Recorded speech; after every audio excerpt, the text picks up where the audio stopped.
Steve Blois wasn't just part of this place, he was part of its foundation. Steve was one of those people who was larger than life. He left an impression everywhere he went. He was enthusiastic, he was funny, he loved to tell a good story.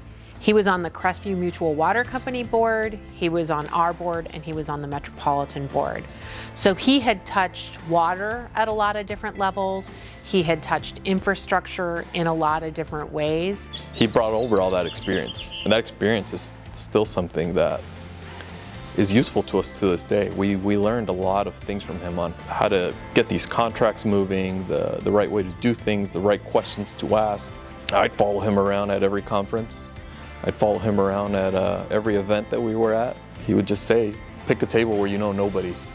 Find a table where you don't recognize anybody and go make friends with everyone at that table. So you can have different opinions and different viewpoints on how to best serve the district and come to the best outcome. It's not something we had before, but it's something we have now, and it's thanks to him.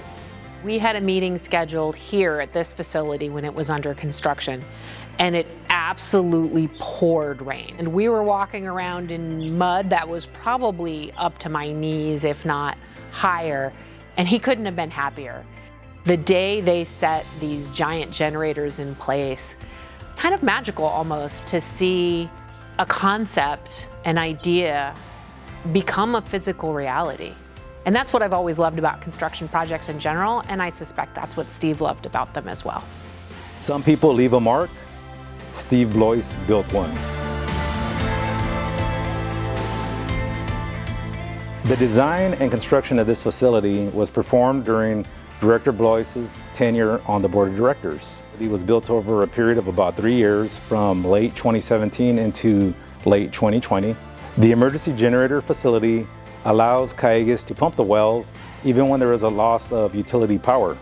During the last couple of years, we've had to deal with the extreme fire season, which has impacted our operations. As the threat of fires continues, Southern California Edison's public safety power shutoffs are having big impacts on many different SoCal communities. Planned power outages in counties all across the Southland. Tens of thousands of residents remain without power tonight.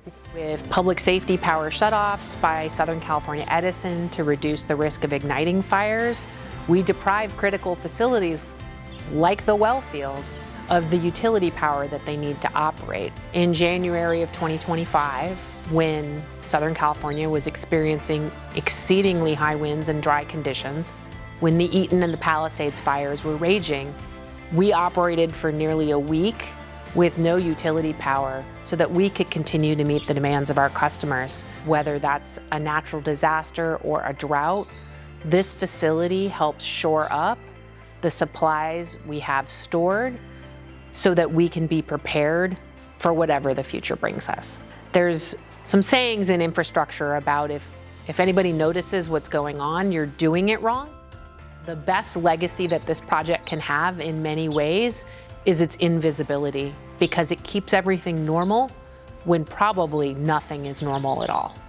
It's a remembrance of the impact of Steve on our district. Steve was an incredible leader, and the impact he left on our board is still here today. It's a lasting legacy. If I could tell Steve one thing, just anything, it would be thank you for all your contributions to our community, thank you for all your contributions to our district, and thank you for everything you taught me.